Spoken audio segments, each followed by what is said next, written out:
करेंगे new chapter determinant, सारणिक शुरू करेंगे। ठीक है, सबसे पहले हम देखेंगे कि सारणिक होता क्या है। ठीक है, वर्ग आव्यूह का एक संख्या है जिसे हम सारणिक कहते हैं। वर्ग आव्यूह से संबंधित एक संख्या है जिसे हम सारणिक या डिटर्मिनेंट कहते हैं। ठीक है, डिटर्मिनेंट इन चैप्टर 4 है, न्यू चैप्टर है सारणिक। ठीक है, सारणिक प्रत्येक वर्ग आव्यूह के संगत एक संख्या होता है। प्रत्येक वर्ग आव्यूह के संगत एक संख्या होता है जो वर्ग आव्यूह का सारणिक कहलाता है। इसे डिटर्मिनेंट ऑफ ए, ठीक है, दो डंडा देके बीच में इसको हम डिटर्मिनेंट ऑफ ए पढ़ेंगे। इसे डिटर्मिनेंट ऑफ ए या फिर डीईटी डिटर्मिनेंट ऑफ ए से सूचित किया जाता है। इसे डिटर्मिनेंट ऑफ ए, देखिए बोलचाल भाषा में इसे मॉड ए बोल सकती है, लेकिन मॉड ए बोला नहीं, समझाने के लिए बोल देते हैं, लेकिन इसको हम डिटर्मिनेंट ऑफ ए बोलेंगे। डिटर्मिनेंट ऑफ ए या फिर डिटर्मिनेंट ऑफ ए से सूचित किया जाता है। देखिए नोट का 2 पॉइंट है। ठीक है, प्रत्येक वर्ग आव्यूह है, इसका मतलब ये जो डिटर्मिनेंट है वर्ग आव्यूह में ही संभव है, तो यहाँ लिख दिए प्रत्येक वर्ग आव्यूह के सारणिक संभव है। जितना भी वर्ग आव्यूह है जिसमें रो की संख्या और कॉलम की संख्या बराबर है उसका ही डिटर्मिनेंट संभव है। इसलिए केवल वर्ग आव्यूह के सारणिक डिटर्मिनेंट संभव है। सेकेंड पॉइंट है, यदि ए कोई वर्ग आव्यूह है तो डिटर्मिनेंट ऑफ ए आव्यूह ए के सारणिक को सूचित किया जाता है। ठीक है, यहाँ हम लिखा दिए इसे हम डिटर्मिनेंट ऑफ ए बोलते हैं। इसी प्रकार यहाँ अगर कोई ए मैट्रिक्स है उसके आव्यूह यानी उसके सारणिक को डिटर्मिनेंट ऑफ ए आव्यूह ए के सारणिक को सूचित किया जाता है, ना कि ए के मापांक को। ना कि यहाँ पर ए के मापांक नहीं बोलेंगे, इसलिए हम डिटर्मिनेंट ऑफ ए बोलेंगे। ठीक है, बारी बारी से कोटि फर्स्ट यानी 1/1 कोटि, 2/2 कोटि यानी 3/3 कोटि, जितना भी वर्ग आव्यूह है सबको हम बारी बारी से एक एक एग्जाम्पल लेकर आपको समझाते हैं, आप लोग बने रहेंगे। बोल रहे हैं प्रथम कोटि के आव्यूह का सारणिक निकालना यानी सारणिक का मान निकालना। ठीक है, प्रथम कोटि का मतलब हुआ इसमें रो की संख्या और कॉलम की संख्या बराबर है, उसका हम डिटर्मिनेंट निकालेंगे। ठीक है, सबसे पहले एक एग्जाम्पल मानिए कि ए कोई एक मैट्रिक्स है, ए कोई एक मैट्रिक्स है। इसको डिटर्मिनेंट को हम डिटर्मिनेंट ऑफ ए से सूचित करते हैं इक्वल टू डिटर्मिनेंट ऑफ ए। ठीक है, डिटर्मिनेंट ऑफ ए है, ए को हम मैट्रिक्स ए को ए है उसका एलिमेंट यानी उसका सारणिक को डिटर्मिनेंट ऑफ ए से लिखते हैं। उसके अंदर जो एलिमेंट है उसके डिटर्मिनेंट के अंदर लिखे हैं। इसका जो वैल्यू है ए के बराबर है, लिखेंगे ए का मान ए के बराबर होगा इसका जो वैल्यू है ए के बराबर है, बराबर ए हो जाएगा, ये ए पर हो जाएगा, ये इसका फंडा। अगर माने एक एग्जांपल लेते हैं, अगर मानिए बी कोई एक मैट्रिक्स है, बी कोई एक मैट्रिक्स है जिसमें 4 बी मैट्रिक्स है, इसका एलिमेंट 4 है, इसमें एक रो है और एक कॉलम है। यह प्रथम कोटि का आव्यूह है। अगर इसका हम सारणिक निकालें तो डिटर्मिनेंट ऑफ बी बराबर 4 का डिटर्मिनेंट, इसका जो वैल्यू है 4 के बराबर होगा, ये 4 के बराबर। अगर कोई भी मैट्रिक्स एक 1/1 कोटि के दे दे, अगर बोले उसका डिटर्मिनेंट निकालेंगे तो उसके अंदर जो भी एलिमेंट है वो एलिमेंट उस सारणिक का वैल्यू के बराबर होता है। जैसे बी है एक आव्यूह जिसके अंदर का एलिमेंट 4 है, अगर इसका हम सारणिक निकालेंगे determinant of B equal to होगा 4 के डिटर्मिनेंट इक्वल टू 4 के बराबर होगा। उसके अंदर जो भी एलिमेंट है उसके मैट्रिक्स के बराबर हो जाएगा। ठीक है, मानिए अगर डी कोई मैट्रिक्स है 8, इसमें एक रो है एक कॉलम है, अगर इसका डिटर्मिनेंट निकालेंगे इसको डिटर्मिनेंट ऑफ डी से लिखते हैं और इसको 8 डिटर्मिनेंट ऑफ 8 लिखते हैं, 8 लिखते हैं, 8 लिखते हैं, और डिटर्मिनेंट ऑफ डी का जो वैल्यू है वह 8 के बराबर होगा, 8 के बराबर होगा। वही बोल रहे हैं कोई भी 1/1 कोटि का मैट्रिक्स दे दे, अगर उसका डिटर्मिनेंट निकालना है तो उसके अंदर जो भी एलिमेंट है उस डिटर्मिनेंट के बराबर होगा। उस डिटर्मिनेंट के वैल्यू के बराबर है। जैसे डी कोई एक मैट्रिक्स है, उसको हम डिटर्मिनेंट ऑफ डी से निकालते हैं। 8 D determinant of 8 equal to 8 के बराबर है। डिटर्मिनेंट ऑफ डी के जो वैल्यू है वह 8 के बराबर है। आई होप प्रथम कोटि के आव्यूह का सारणिक किस तरह निकाला जाता है आप लोग क्लियर में समझ गए होंगे। अब हम देखते हैं द्वितीय कोटि 2/2 कोटि के आव्यूह का सारणिक किस तरह निकलता है वो देखते हैं। ठीक है, बोले द्वितीय कोटि के आव्यूह के सारणिक निकालना है। देखिए मान लेते हैं कि कोई भी एक मैट्रिक्स है, 2/2 कोटि का आव्यूह कोई मैट्रिक्स है ए। देखिए 2/2 कोटि का आव्यूह ए है, इसका जो एलिमेंट है ए बी सी डी है। कोई मैट्रिक्स है 2/2, यहाँ बोल रहा है द्वितीय कोटि का मतलब ये हुआ इसमें रो की संख्या और कॉलम की संख्या बराबर हो। यहाँ लिख देंगे 2/2 कोटि का आव्यूह ए बराबर ए बी सी डी। कोई मैट्रिक्स है ए 2/2 कोटि का, उसका element A B C D है, तो डिटर्मिनेंट ऑफ ए यहाँ से लिख देंगे डिटर्मिनेंट ऑफ ए, इसी को हम बोलते हैं DET of A equal to determinant of A B C D. ठीक है, कोई मैट्रिक्स है ए, अगर उसका हम डिटर्मिनेंट निकालेंगे तो डिटर्मिनेंट ऑफ ए लिख सकते हैं या फिर डिटर्मिनेंट ऑफ ए लिख सकते हैं इक्वल टू ये जो भी एलिमेंट है इसको डिटर्मिनेंट के अंदर रख लेंगे। अब इसका हम वैल्यू जो निकालेंगे, पहले ये दोनों जो क्रॉस है इस क्रॉस को मल्टीप्लाई करेंगे। ये जो मेरा विकर्ण है इस विकर्ण को पहले हम मल्टीप्लाई करेंगे, ए और डी, ए डी हो जाएगा, बीच में हम माइनस का साइन दे देंगे, माइनस जो शेष बच जाएगा, जो शेष एलिमेंट बच जाएगा उस दोनों को मल्टीप्लाई करके लिख देंगे। शेष क्या बचा सी और बी, तो सी और बी, यही हो गया डिटर्मिनेंट ऑफ ए का वैल्यू, यही हो गया। इस पर एक एग्जांपल एक बार और समझ लीजिए।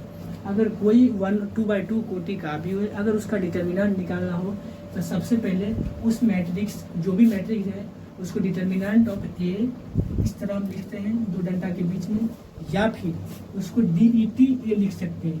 DET ए का मतलब हुआ डिटर्मिनेंट ऑफ ए बोल सकते हैं।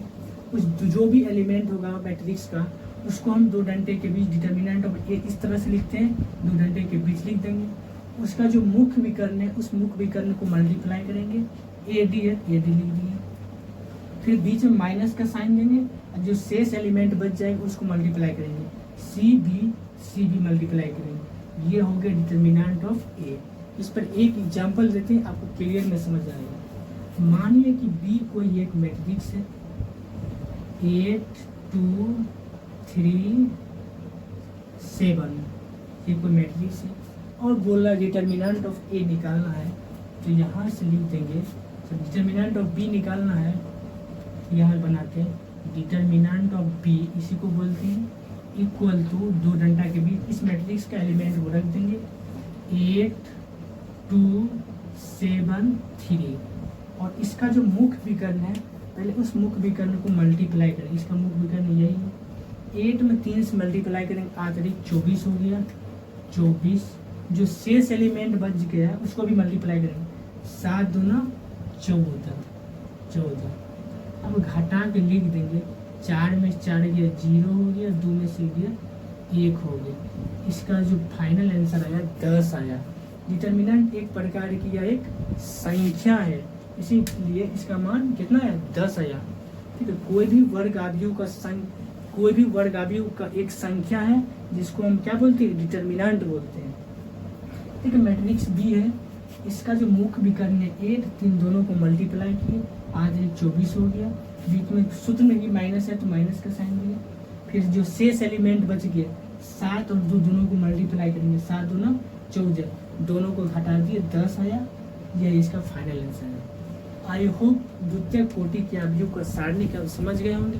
इस पर 3-4 सवाल देते हैं, आपको और क्लियर में समझ में आ जाएगा। देखिए कुछ क्वेश्चन है, क्वेश्चन ए बराबर कोई मैट्रिक्स दे दिया है, बोल रहा है ए बराबर मैट्रिक्स दे दिया है, बोल रहा है डिटर्मिनेंट ए का मान ज्ञात करें।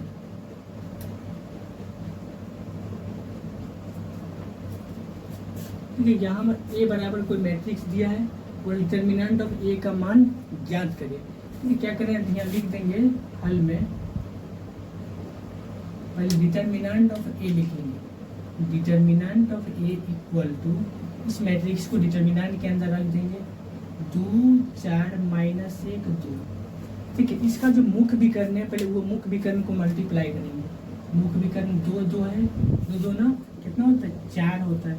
फिर माइनस का साइन देंगे, फिर माइनस 1 में 4 से मल्टीप्लाई करेंगे तो -4 आएगा, तो लिख देंगे -4। यहाँ 4 माइनस माइनस प्लस हो गया, 4 इक्वल टू 8 है। यही इसका फाइनल आंसर। ठीक है, ध्यान देखिए, वो एक मैट्रिक्स से बोला डिटर्मिनेंट ऑफ ए का मान निकालना है। सबसे पहले उस मैट्रिक्स को डिटर्मिनेंट ऑफ ए इस रूप में लिखते हैं, डिटर्मिनेंट ऑफ ए। तो इस मैट्रिक्स जो भी एलिमेंट इसको डिटर्मिनेंट के अंदर रख देंगे, इसका जो मुख्य विकर्ण इसको मल्टीप्लाई करेंगे, 2 2 किए 4 हुआ। फिर हम जो फार्मूला बताए थे उस फार्मूला में माइनस था तो माइनस, फिर -1 में 4 गुना करेंगे -4 हुआ, माइनस माइनस प्लस हो गया, 4 + 4 कितना हो गया 8 हो गया। यही उसका फाइनल आंसर है। ठीक है, सेकेंड है। ठीक है, सेकेंड में आपको आधा क्वेश्चन बना ही दिया, डायरेक्ट बोला डिटर्मिनेंट और इतना का मान ज्ञात करना है, कुछ नहीं करना। इसी का जो मुख्य विकर्ण है उसको मल्टीप्लाई कर दीजिए, 7 21 बोलना है। फिर -2 में 5 से गुना करेंगे, -10 हो गया, ये -10 दे देंगे। ठीक है, इक्वल टू हो गया 21 माइनस माइनस प्लस हो गया 10, जोड़ेंगे कितना होगा 2 1 3 यानी 31 हो गया। इसका फाइनल आंसर 31 हो गया। ठीक है, यहाँ पहले ही डिटर्मिनेंट बना दिया, बोला इसका मान निकालने के लिए सबसे पहले इसका जो मुख्य विकर्ण है, इस मुख्य विकर्ण को मल्टीप्लाई कर दीजिए। 7 और 3 को मल्टीप्लाई किए, 7 21 हो गया। सब सूत्र में ही माइनस है तो माइनस दे दिया। फिर -2 में 5 से गुना करेंगे, -10 हुआ, -10 माइनस माइनस प्लस हो गया, 21 में 10 जोड़िएगा 31 हो गया। नीचे में लास्ट सवाल है 2 4 -5 और ए है, इसको भी कैसे बनाएंगे वो देखिए।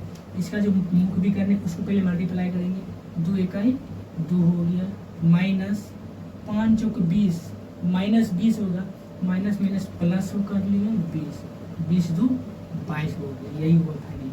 ठीक है, यहाँ पे थोड़ा शॉर्टकट कर दीजिए। 2 में से गुना किए 2 हुआ, फिर माइनस पे यहाँ होगा, फिर 4 में 5 गुना करेंगे -20 होगा, माइनस पहले था ये वाला माइनस माइनस प्लस हो गया, 2 + 20 यानी कि 22 हो गया, 22। यही हो गया final answer. I hope 2x2 कोटि के आव्यूह का सारणी किस तरह हम निकालते हैं वो समझ गए होंगे। अब है 3x3 कोटि का, वो हम समझते हैं, आप लोग बने रहे। 3x3 कोटि के मैट्रिक्स है, अगर उसका आव्यूह निकालना है तो किस तरह से निकाला जाता है वो देखिए। मानिए कोई एक मैट्रिक्स है या एक वर्ग आव्यूह है, 3 रो 3 कॉलम है, 3x3 कोटि का यह वर्ग आव्यूह है। अगर इसका सारणिक को यानी इसका डिटर्मिनेंट को डिटर्मिनेंट ऑफ ए से लिखते हैं इक्वल टू डिटर्मिनेंट, इसके अंदर एलिमेंट लिख देंगे A11 A12 A13 A21 A22 A23 A31 A32 A33, ये हुआ डिटर्मिनेंट ऑफ ए। इसका जो वैल्यू निकाला जाता है, इसको पहले 2x2 कोटि में कन्वर्ट करके इसका मान निकाला जाता है। किस तरह से हम 2x2 कोटि में बदलते हैं, व्यक्त करते हैं, वो पहले देखिए। ठीक है, सबसे पहले फर्स्ट रो के यानी ये हुआ पहला रो, फर्स्ट रो, दूसरा रो, ये हुआ तीसरा रो। अगर हम पहला रो के अनुदिश यानी पहला रो के अनुकूल अगर विस्तार करेंगे यानी विस्तार एक्सपेंड करेंगे तो किस तरह से इसका वैल्यू निकलेगा। यानी फर्स्ट रो के करेंगे, पहले क्या है फर्स्ट रो में A11 है, A12 है, A13 है, A11 है, A11, फिर ये डिटर्मिनेंट बना देंगे। फिर दूसरा रो क्या है A12 है, A12, फिर एक डिटर्मिनेंट बनाएंगे। फिर इसी में क्या है 13 A13, फिर डिटर्मिनेंट बनाएंगे। ठीक है, यहाँ पे प्लस बीच में माइनस होगा, फिर यहाँ माइनस हो गया, फिर यहाँ प्लस होगा। ये चिन्ह कहाँ से आता है पहले वो देखिए।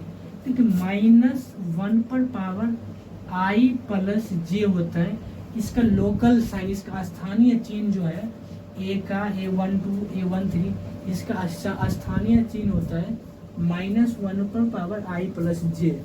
ठीक है, इसका जो ए जो है फर्स्ट रो फर्स्ट कॉलम है, i मतलब रो, j मतलब कॉलम। 1 + 1 जोड़िएगा कितना 2 आया, -1 पर पावर 2 क्या आया, अगर 2 मतलब 2 क्या है, एक सम संख्या है, -1 पर पावर अगर 2 रहेगा क्या होगा, -1 गुना -1 क्या होगा, प्लस में 1 हो जाएगा। इसका मतलब ये प्लस में चिन्ह लिए। अब ये क्या 1 + 2 3 हुआ, -1 पर पावर 3 करेंगे तो माइनस में आएगा, इसलिए इसका साइन माइनस में लिए। फिर ये क्या है 1 + 3 4 हुआ, -1 पर पावर 4 करेंगे तो प्लस में आएगा, इसीलिए इसका साइन प्लस में लिए। अब देखिए इसके अंदर कौन सा एलिमेंट लिखाएगा वो देखिए। देखिए पहले ये देखना है A11 जिस रो या जिस कॉलम में होगा उसको हम डिलीट कर देंगे, यानी छोड़ देंगे, और उसके अलावा जो रहेगा उसको हम ये डिटरमिनेंट के अंदर लिखेंगे। देखिए ध्यान से A11 किस रो में है, इस रो फर्स्ट रो और फर्स्ट कॉलम है, इसको डिलीट कर दिए, बचा क्या A22, यहाँ से लिख देंगे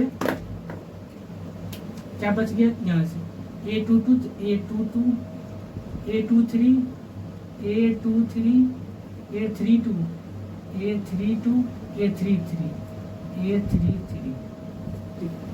पहले ध्यान देखिए A11 में लिखेंगे कि क्या कौन सा एलिमेंट, A11 जिस रो और जिस कॉलम में उसको डिलीट कर देंगे, जो बच जाएगा तो एक 2x2 कोटि का सारणिक बचेगा, उसको हम सेम टू सेम इसमें रख देंगे, 22 A23 A23 A32 A32 A33 A33।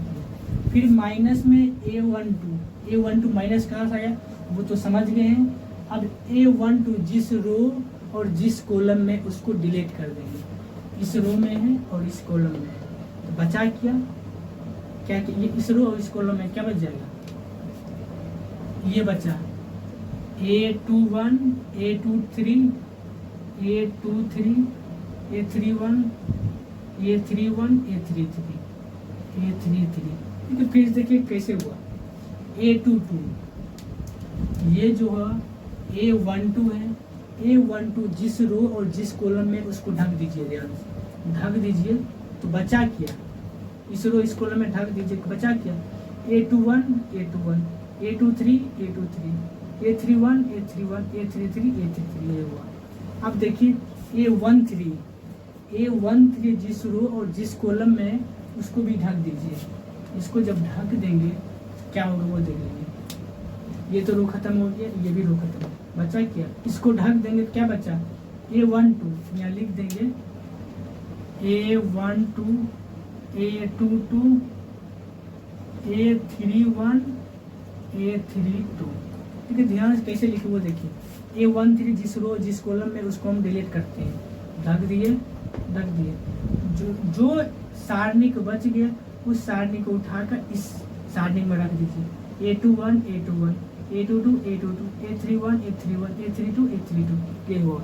आपको पहले हम सिखा चुके हैं 2x2 कोटि का आव्यूह मैट्रिक्स इस तरह निकाला जाता है, वही 2x2 मैट्रिक्स का आव्यूह है। अगर उसका डिटरमिनेंट निकालना है तो किस तरह निकालेंगे, 2x2 कोटि का डिटरमिनेंट है तीन को निकाल लेंगे। ठीक है, कैसे निकालेंगे वो देख लीजिए पहले। इक्वल टू A1 है A11 इंटू इन दोनों को मल्टीप्लाई करेंगे, जो संगत अवयव है उस संगत अवयव को मल्टीप्लाई करेंगे, A22 A33 माइनस का साइन A32 इंटू A23, फिर माइनस का साइन A12 फिर इसका संगत अवयव, इसका जो डिटरमिनेंट विकर्ण है उसका विकर्ण मल्टीप्लाई करेंगे, A21 A33 minus A31 A23, फिर प्लस क्या होगा A13। इसमें जो मुख्य विकर्ण है उस मुख्य विकर्ण को पहले मल्टीप्लाई करें, ये मुख्य विकर्ण इसको मल्टीप्लाई करेंगे, क्या होगा A12 A32 minus A31 A22, यही हुआ इसका मेन फार्मूला। ठीक है, देखने में वैसे बड़ा है ही नहीं। देख कैसे करना है कि जिस रो में A रहेगा A11 रहेगा उस रो को और उस कॉलम को ढक देंगे, जो भी सारणिक बनेगा उस सारणिक को यहाँ लिख देंगे, फिर माइनस का साइन देंगे। क्यों माइनस का दिए वो समझ गए होंगे, माइनस का साइन देंगे और वो जिस रो और जिस कॉलम में है उसको ढक देंगे, जो भी सारणिक बनेगा उसको हम लिख देंगे नेक्स्ट में। फिर A13 जिस रो और जिस कॉलम में उसको ढक देंगे, जो भी सारणिक बनेगा उस सारणिक को उठाकर इसमें रख देंगे। आपको 2/2 कोटि का सारणिक का मान निकालने आता है, बस निकाल लीजिए। और A1211 है, इसका मान निकाल इसमें गुना में लगा देंगे। फिर माइनस A12 माइनस A22, इसका मान निकाल यहाँ लिख देंगे। फिर प्लस है तो प्लस A13 फिर इसका मान निकाल यहाँ लिख देंगे। यही हुआ 3/3 कोटि का आव्यूह। लेकिन अब पहले वो समझाते हैं, क्या एक ही रो के अनुदिश कर सकते हैं? मेरा मन है तो फर्स्ट रो से मान निकाल सकते हैं, मेरा मन है सेकेंड रो से निकाल सकते हैं, मेरा मन है थर्ड रो से निकाल सकते हैं, या फर्स्ट कॉलम भी निकाल सकते हैं, सेकेंड कॉलम्स भी निकाल सकते हैं और थर्ड कॉलम्स भी निकाल सकते हैं। लेकिन सबका मान एक ही होगा, उसके मान में कोई परिवर्तन नहीं होगा। फर्स्ट रो निकालिए, सेकेंड रो निकालिए, थर्ड रो निकालिए, और या फर्स्ट कॉलम निकालिए, सेकेंड कॉलम निकालिए, थर्ड कॉलम से निकालिए, सबका मान एक ही आएगा, आंसर एक ही आपको आएगा। पहले वो देखते हैं, एक एग्जांपल लिख देखते हैं तो आपको क्लियर में समझ आएगा। ये एक कोई मैट्रिक्स है, अगर इसका एलिमेंट यानी इसका डिटर्मिनेंट निकालना है तो किस तरह निकालेंगे, और जो डिटर्मिनेंट है उस डिटर्मिनेंट का ए को हम एक डिटर्मिनेंट बना देते हैं, माने ए कोई डिटर्मिनेंट है, ये क्या है एक डिटर्मिनेंट है। अगर ये डिटर्मिनेंट अगर इसका वैल्यू निकालेंगे तो कौन माइनस है कौन प्लस है, कहाँ पर माइनस प्लस लेते हैं वो क्लियर में समझिए। देखो लोकल साइन स्थानीय चिन्ह बराबर होता है -1 पर पावर i प्लस जे। आई मतलब होता है एलिमेंट जिस रो में है और जे मतलब होता है एलिमेंट जिस कॉलम में है। अगर ए का हम लोकल साइन निकालेंगे क्या होगा, ए का लोकल साइन, ए का लोकल साइन क्या हो जाएगा, ए किस रो में है, पहले -1 पर पावर ए किस रो में, ए फर्स्ट रो और फर्स्ट कॉलम है तो 1 + 1 -1 पर पावर 2 बराबर +1 इसका मतलब ये जो ए हुआ ये प्लस में होगा। अगर बी में देखेंगे, बी का लोकल साइन क्या होगा, -1 पर पावर बी किस रो में, फर्स्ट रो सेकेंड कॉलम, 1 + 2 कितना हो जाएगा, पहला रो दूसरा कॉलम में कितना हो जाएगा, -1 पर पावर 2 एक 3 हो जाएगा। यानी घात अगर विषम संख्या है तो क्या होगा, -1 होगा, तो यहाँ क्या हो जाएगा, माइनस हो गया। फिर अगर हम सी देखेंगे, सी का लोकल साइन निकालेंगे क्या होगा, -1 पर पावर सी किस रो में है, पहला रो तीसरा कॉलम में है, पहला रो और तीसरा कॉलम में, -1 पर पावर 3 एक 4 होगा।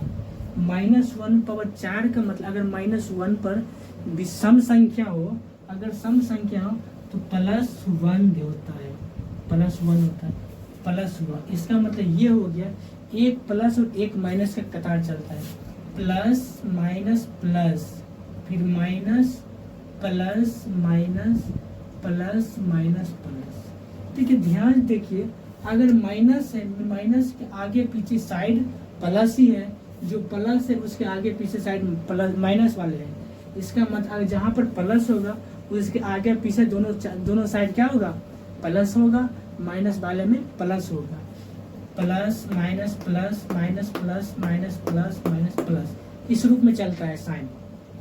लगभग आपको साइन समझ आ गया। अगर फर्स्ट रो के अनुदिश हम लोग विस्तार करते हैं तो किस तरह लेते हैं वो देखिए, इसको मिटा देते हैं।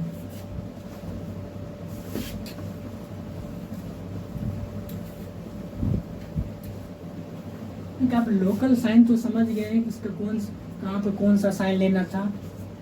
एक हम फर्स्ट रो, प्रथम रो के अनुदिश विस्तार करने पर पहला रो के अनुदिश हम विस्तार करेंगे। ए है ए लिख लेंगे, ए जिस रो और जिस कॉलम में उसको ढक लेंगे। क्या EFHI हुआ, EFHI। फिर -B होगा, -B जिस रो और जिस कॉलम में उसको भी ढक लेते हैं। ढक लेंगे क्या, DFGI, DFG और I। फिर C जिस रो और जिस कॉलम में उसको ढक देंगे।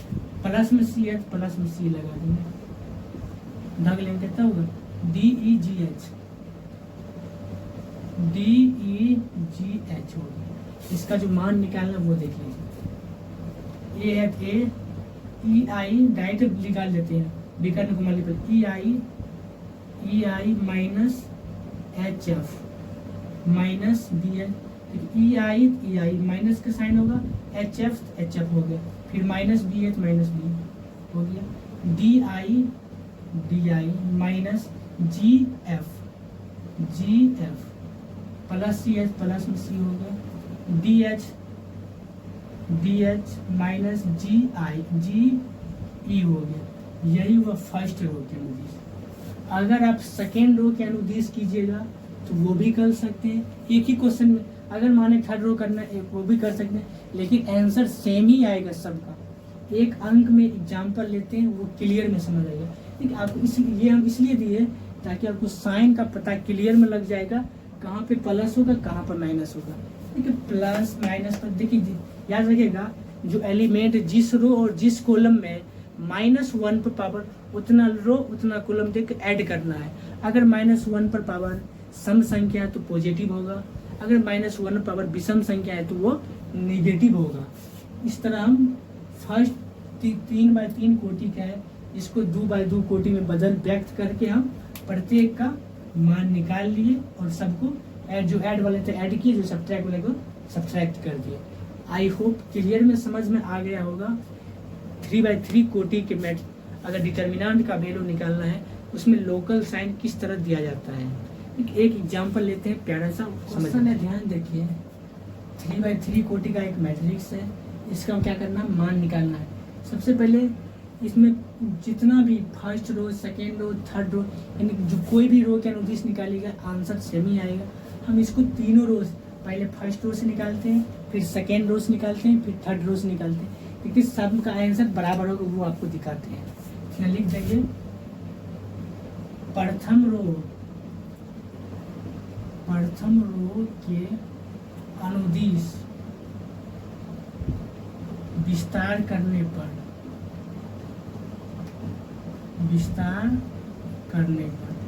देखिए plus minus plus minus plus minus plus minus plus, ये तो लोकल साइन समझ आ गया होगा कैसे हम किए थे। एक प्लस एक माइनस एक प्लस एक माइनस इस तरह करना है।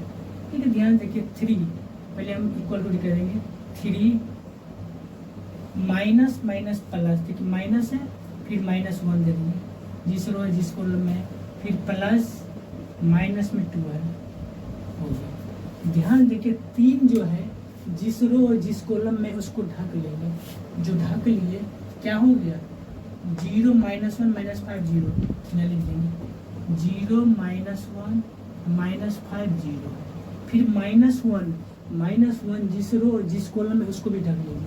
ढक लिया क्या होगा ऐसे करके 0 -1 0 -1 3 0, फिर -2 जिस रो और जिस कॉलम में उसको ढक ले, उसको डिलीट कर दिए। डिलीट में क्या हो 0 0 3 5 0 0 3 -5। हम ये अब किस में निकल गए 2x2 कोटि के डिटर्मिनेंट में व्यक्त हो गया। इसके बारी बारी से मान निकालेंगे। ठीक है, मान निकालना आपको सिखाए 3 है तो 3 ले लेंगे। इसका मान किस तरह निकालेंगे 0 में 0 से गुणा करेंगे 0 हो गया। देखिए माइनस -5 -1 माइनस माइनस प्लस हो गया 5, माइनस तो सूत्र वाले माइनस है, फिर माइनस माइनस प्लस 1 हो गया। 0 में 0 से गुणा करें 0 माइनस 3 इकाई -3 -3 माइनस पहले था प्लस में 3 हो गया। प्लस प्लस माइनस माइनस 2 हो गया, माइनस 5 में 0 से गुना किए, 0 तीनों 0 से करेंगे -0, ये हो गया। अब ध्यान देखिए 0 में 5 घटाएंगे तो क्या होगा, 0 माइनस 5 -5 होगा, -5 में 3 से गुना करेंगे माइनस में 15 हो गया। या देखिए 0 में 3 जोड़ेंगे तो 0 हो 3 होगा, और 3 में 1 से गुना करेंगे 3 होगा, प्लस में 3 हो गया, माइनस 0 माइनस 0, और 0 माइनस 2 से गुना करेंगे तो 0 होगा, 0 हो गया। फिर 0 है तो इसको हटा देते हैं, 0 घटाने या जोड़ने में कोई प्रभाव नहीं पड़ता, इसको हटा दिया। देखिए -15 प्लस में 3 हो जाएगा, कितना -12 हो गया, ये हो गया -12, 5 में 3 गया 2, माइनस है तो -12 हो गया। यही हुआ R1 के अनुदिश इस मैट्रिक्स का फाइनल आंसर। अब हम निकालेंगे R2 के अनुदिश, यहाँ लिखेंगे द्वितीय रो के अनुदिश विस्तार करने पर किसी रो निकाले, पहला रोज निकाले तो पर उतना ही आंसर आएगा, दूसरा रोज निकाले तो भी उतना ही आंसर आएगा। यानी किसी भी रो के अनुदिश विस्तार करने पर उस सारणी का मान में कोई परिवर्तन नहीं होता है। द्वितीय रो में क्या है, 0 0, देखिए 0 0 लिख देंगे तो -0, फिर प्लस में 0 प्लस 0, फिर माइनस में 1 माइनस 1।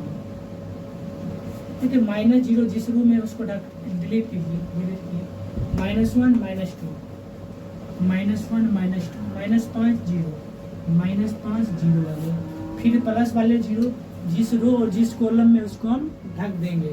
जब ढक देंगे तो क्या होगा, ढक देंगे 3 -2 लिख देंगे, 3 -2 3 0 3 0। फिर किस तरह आया, इसको जब ढकेंगे क्या हो जाएगा, 3 -2 और इसको भी डिलीट करेंगे 3 0।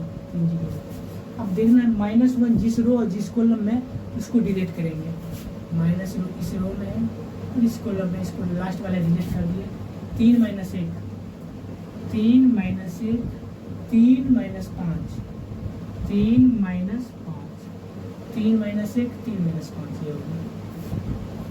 अब हम क्या करेंगे वो देखिए ध्यान से। देखिए -0 है, -0 आएगा, इस मैट्रिक्स इस डिटरमिनेंट का मान कुछ भी आएगा उसमें अगर 0 से मल्टीप्लाई करेंगे 0 आएगा, तो डायरेक्ट हम 0 ही लिख देंगे, 0 फिर प्लस फिर 0 है 0। इस डिटरमिनेंट का मान कुछ कोई भी नंबर आएगा अगर उसमें 0 से मल्टीप्लाई करेंगे तो 0 आया, यहाँ भी 0 लिख देंगे, माइनस है तो माइनस, 1 है तो 1 दे देंगे, -1 है तो -1 देखिए। देखिए माइनस प्लस माइनस, ये माइनस भी है, ये तो माइनस है और फिर -1, ये ऊपर वाले माइनस, ये -1 है तो -1, माइनस माइनस प्लस हो गया, 1 तो 1, -5 में 3 से गुना करेंगे, -5 3 माइनस में 15 हो गया, -5, फिर माइनस हो गया, 3 में -1 से गुना करेंगे -1, अब माइनस पहले था प्लस में 3, 3 में -1 से गुना करेंगे -3 होगा, -3 पहले था प्लस में 3 हो गया। ठीक है, 0 + 3 यहाँ इसको हल करेंगे क्या होगा, -15 प्लस में 3 क्या होगा, -12 होगा। अगर -12 में 1 से गुना करेंगे तो -12 ही होगा। यह इसका फाइनल आंसर हो गया, -12। क्या ये -12 ये -12 इक्वल है? हाँ इक्वल है। इसका मतलब कोई भी रो की तीसरा रो भी कीजिएगा उसमें भी वही आएगा, वो भी हम चेक कर देते हैं,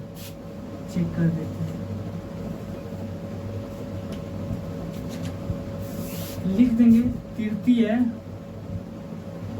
तृतीय रो के अनुदिश क्या विस्तार करने पर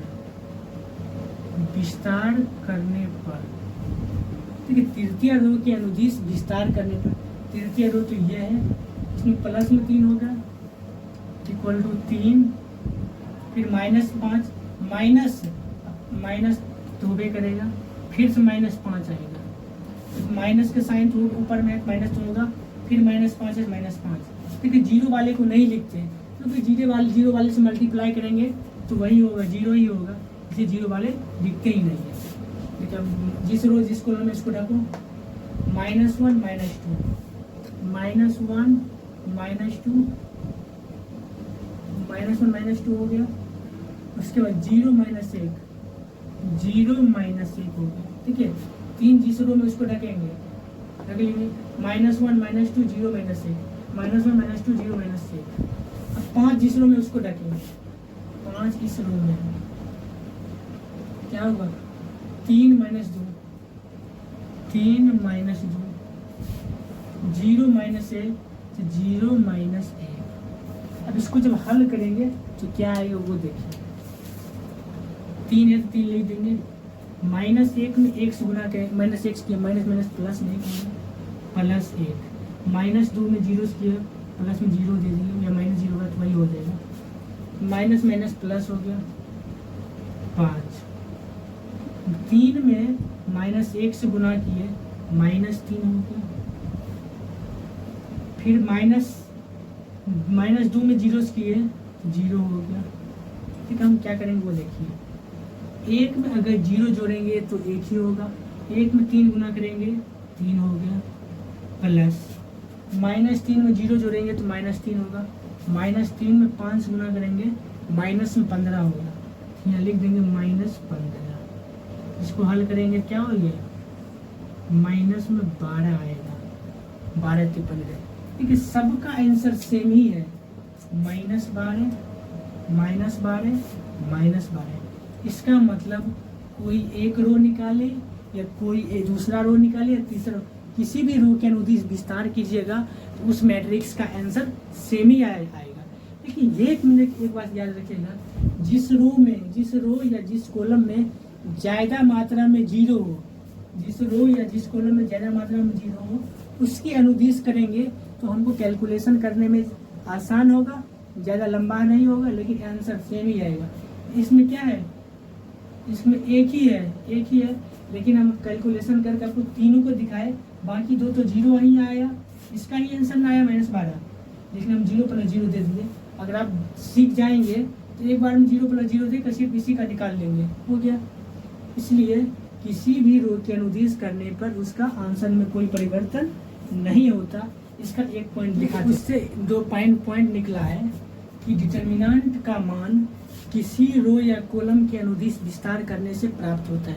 डिटर्मिनेंट का मान कोई रो या कॉलम के अनुदिश विस्तार कीजिएगा उससे निकलता है, फर्स्ट पॉइंट। सेकेंड पॉइंट है कि डिटर्मिनेंट को किसी रो या कॉलम के अनुदिश विस्तार करने पर इसका मान नहीं बदलता है। किसी रो या कॉलम के अनुदिश जब विस्तार कीजिएगा तो उसका मान नहीं बदलता है। ये हुआ आपका डिटर्मिनेंट का 2 पॉइंट। आप लोग समझ गए होंगे कि आपके बुक का कुछ एग्जाम्पल है, 4.1 का कुछ उदाहरण है, वो देखते हैं तो आप लोग बने रहे। देखिए आपके बुक का उदाहरण नंबर 5 है। क्वेश्चन बोल रहा है, यदि कोई डिटर्मिनेंट 2/2 कोटि के इक्वल टू है, फिर कोई दूसरा डिटर्मिनेंट, तो बोल रहा है एक्स का मान निकालने के लिए। सबसे पहले 2/2 कोटि के डिटर्मिनेंट अगर रहेगा उसका मान निकालना सबसे आसान है। सबसे पहले इस क्या करेंगे, इसका मुख्य विकर्ण को मल्टीप्लाई करेंगे। 3 में x किए 3 हुआ, माइनस x में x की x² बराबर, फिर इसका किए 3 में x किए 3 हुआ, फिर -4 × 2 = 8 हो गया। फिर इसको हल करेंगे, 3 - x² = 3 - 8 कितना होगा, -5 होगा। यहाँ से हो गया 3 -5 इधर लाते हैं, +5 माइनस में x² उधर ले जाते हैं, प्लस में x²। यहाँ से हो जाएगा x² बराबर 5 × 3 = 8 हो जाएगा। x बराबर क्या हो जाएगा, ±√8 ये होगी। इसको हम क्या करेंगे, x का वैल्यू क्या होगा, ±4 × 2 लिख सकते हैं। x बराबर ±4 × 2 लिख सकते हैं। 4 का जो वर्गमूल होता है 2 होता है, तो यहाँ से x बराबर लिख देंगे ±2√2 आएगा। इसका जो फाइनल आंसर है ±2√2 आएगा। ठीक है, क्या किया, कुछ नहीं किया, पहले समझ लीजिए। 2/2 कोटि का डिटर्मिनेंट है, उसका मान निकालने के लिए हम बताए थे। उसका जो मुख्य विकर्ण है, उस मुख्य विकर्ण को मल्टीप्लाई करना है। 3 x मल्टीप्लाई किए 3 होगा, फिर साइन माइनस का साइन देंगे, फिर जो शेष एलिमेंट बच गए उसको भी मल्टीप्लाई करेंगे। एक्स में एक्स गुना के एक्स स्क्वायर होगा। यहाँ भी 3 में एक्स के 3 हुआ, माइनस 4 दूना 8 हुआ, 3 माइनस 8 हो गया minus 5, 3 minus x square 3 minus x square होगा। ठीक है, ये एक्स स्क्वायर माइनस में है, उधर जाएगा प्लस में होगा, ये माइनस में 5 है, इधर आएगा प्लस में होगा, 5 3 8 हो गया, x square x square, x बराबर हो गया और प्लस माइनस रूट अंडर 8 हो गया। तो 8 का वर्गमूल क्या होगा, प्लस माइनस 2 रूट 2 आएगा, यही होगा एक्स का value. I hope example number 5 समझ गए होंगे। एक छोटा सा 3x3 कोटि का एक एग्जाम्पल लेते हैं, बहुत आसान है, तो आप लोग क्लियर बना देंगे, तो आप लोग बने रहे। ठीक है, क्वेश्चन नंबर आपके बुक ही के एग्जाम्पल है कि सारणिक का मान दिया हुआ है, बोला इसका मान निकालना है, कोई डिटर्मिनेंट है, बोला है सारणिक का क्या करना है, मान निकालना है। क्योंकि लोकल साइन पहले हम इधर बना देते हैं, plus minus plus minus plus minus plus minus plus, ये हो गया लोकल साइन बना दिए। हम क्या करेंगे, किस रो या कॉलम में जब सबसे ज़्यादा जीरो है, देखिए तीसरा कॉलम, पहला कॉलम ये हुआ C1, ये दूसरा कॉलम, ये हुआ तीसरा कॉलम। हम बताए थे जिस रो या कॉलम में ज़्यादा जीरो रहेगा उसी रो या कॉलम के अनुदिश विस्तार करेंगे। ठीक है, C3 में ज़्यादा जीरो है, यहाँ लिख देंगे तीसरा कॉलम के अनुदिश विस्तार करने पर तीसरा कॉलम के अनुदिश विस्तार करेंगे क्या होगा कि साफ पूरा आसान बन जाएगा। ठीक है, यहाँ तीसरा कॉलम में क्या प्लस है, 4 प्लस में लेंगे 4 जिस रो और जिस कॉलम में उसको ढक देंगे क्या होगा, माइनस में 1 3 4 और 1 है, फिर प्लस माइनस 0 प्लस में 0।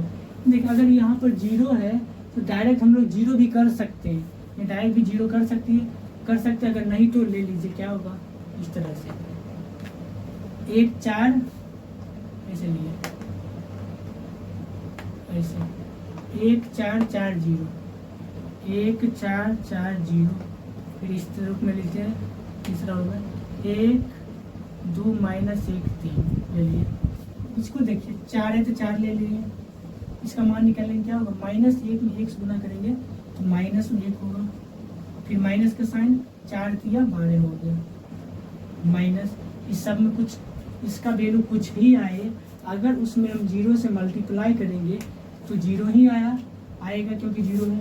इसका वैल्यू कुछ भी है, उसमें अगर 0 से मल्टीप्लाई करेंगे तो 0 आएगा, तो लिख देंगे प्लस 0 फिर प्लस 0 देंगे एक ही बार में।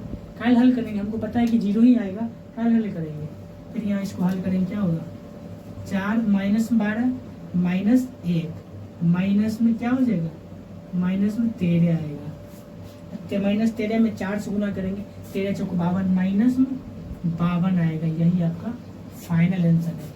आई होप कॉन्सेप्ट 4.1 का सारा कॉन्सेप्ट खत्म हो गया और कुछ एग्जाम्पल भी बता दिए।